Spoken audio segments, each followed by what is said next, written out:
नमस्ते सबैलाई। आज म एउटा सानो सोच र अनुभव तपाईहरूसँग बाँड्न चाहन्छु। आज मेरो महिनावारीको 7वाँ दिन हो। हाम्रो समाजमा महिनावारीको बेला महिलालाई केही दिन मन्दिर वा भान्साबाट टाढा बस्न भनिन्छ। हामी मध्ये धेरैले यो चलनलाई संस्कार र परम्पराको रूपमा सम्मानका साथ पालन पनि गरिरहेको छौँ। तर कहिले केही मनमा एउटा सानो प्रश्न पनि उठ्छ, किनभने हाम्रो आफ्नै धार्मिक परम्परामा पनि एउटा सुन्दर उदाहरण छ। आसामको गुवाहाटी सहरको कामाख्या मन्दिरमा हरेक वर्ष अम्बुमाची मेला मानिन्छ। मान्यता अनुसार त्यही समयमा कामाख्या मातालाई महिनावारी हुन्छ भन्ने विश्वास गरिन्छ। त्यो बेला हजारौं लाखौं भक्तजन त्यहाँ पुगेर देवीको पूजा र दर्शन गर्छन्। यो कुरा देख्दा कहिलेकाहीँ यस्तो लाग्छ, यदि देवी माताको महिनावारीलाई पनि शक्ति र पवित्रको रूपमा सम्मान गरिन्छ भने हाम्रो समाजका सामान्य महिलाहरूलाई चाहिँ किन कहिलेकाहीँ अपवित्र भन्ने शब्दहरूसँग जोडेर हेरिन्छ होला? सायद पहिलाका समयमा यी नियमहरूको उद्देश्य फरक थियो होला।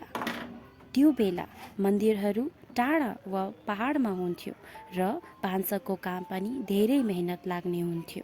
त्यसैले महिलालाई महिनावारीको केही दिन आराम पाउन सकुन् भनेर यस्तो चलन बनाएको हुन सक्छ भन्ने लाग्छ। तर समयसँग कहिलेकाहीँ यही कुरा अपवित्रसँग जोड्न पुग्दा मन अलिक दुखी पनि हुन्छ। मलाई यो कुरा अझ बढी तब महसुस भयो जब मेरो आफ्नै जीवनमा एउटा अनुभव आयो। नेपाली संस्कृतिमा दशैंको टीका धेरै विशेष मानिन्छ। एक वर्ष मेरो विवाहपछि पहिलो टीका मेरो श्रीमान र मेरो सानो छोरासँग टीका लगाउने सपना थियो।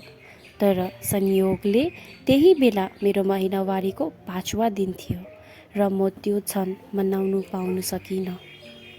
त्यो बेला मन अलि दुखी भयो, किनकि त्यो क्षण मैले धेरै समयदेखि कल्पना गरिरहेको थिएँ। सायद यही अनुभवले गर्दा आज यो सानो सोच तपाईहरूसँग बाँड्न मन लाग्यो।